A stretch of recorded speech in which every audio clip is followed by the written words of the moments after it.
Yeah. Psycho.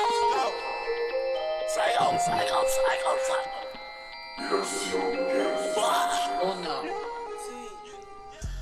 This is the true account of a crime of Rascal Bic. Rascal. like the little rascals or some shit like that. You know, life started out pretty tough for him. What a shitty fucking name to be dealt. As a young man in his early 20s, he moved to LA with the dreams of becoming a famous actor. Unfortunately, he just wasn't very talented. When the red carpet wasn't working out, he was forced to get a job as a dishwasher at a restaurant in a quirky bar in Silver Lake. The popular one, next to that shitty Ralph's off the street. People never really knew what to make of Rascal. It was hard to get a read on him.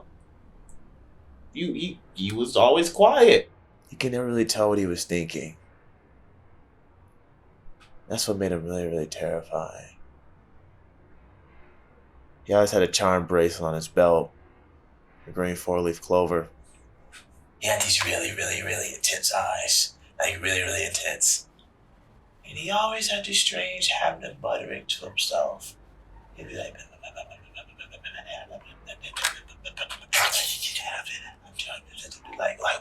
what? It was reported that his boss fired him around 10 p.m. at night, throwing him out into the alleyway. Why did he fire him? The boss never gave him an exact reason. Maybe the loud conversations that Rascal had with himself really freaked out his co-workers. Instead of talking to him about it, he fired him. This guy's an asshole. What a cruel world that we live in. It was reported that Rascal was showing signs of mental illness and aggravation. CCTV cameras showed that Rascal was in the alleyway, and he picked up a knife. It was shown that Rascal put that knife in his sweatshirt. According to police reports later that evening, Rascal was making his way to the metro system, the train that goes to downtown LA. This is where things get freaky as shit. He starts walking down the sidewalk and gets into the train station where he meets a woman. A woman named Elizabeth Short. Rascal and Elizabeth started talking, her not knowing his true intentions. And after warming up to each other for a bit, it was reported that Rascal took a seat next to her on the train. Now, why would this woman let a random dude sit next to her on the train? I have no idea. Maybe she was afraid of something. Or maybe she was just too afraid to tell him to go away.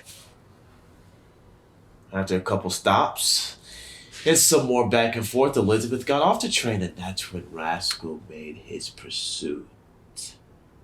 He pulls out a knife and he brutally stabs Elizabeth over and over and over again. It seems like this was Rascal's first ever murder. And the most chilling detail about this case is that he's never been located. He disappeared from the face of the earth. This case has been deemed in the media as the Dishwash Killer. What a corny fucking name. To a gruesome and chilling effect, this has been the case of Rascal Bic, aka the Dishwash Killer, from your favorite true crime podcast, Crime and Punishment. To our listeners at home, be extra careful of your surroundings and who you surround yourself with. Most serial individuals are affected by psychopathy and mental illness. These psychopaths can seem normal and quite charming and entertaining, but beware of the mask of sanity. They can be everywhere, and let me tell you, they are everywhere.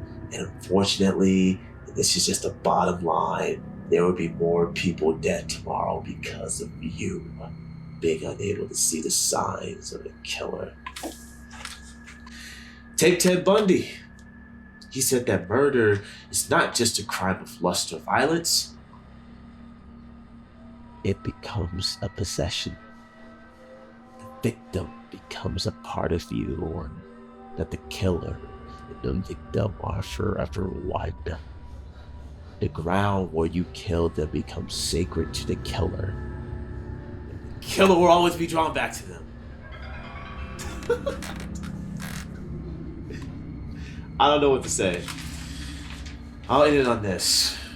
Jack the Ripper signed off on his murders by sending letters to the police office, saying things like, "My knife is so sharp, I want to get to work right away if I get the chance." Now he's a household name.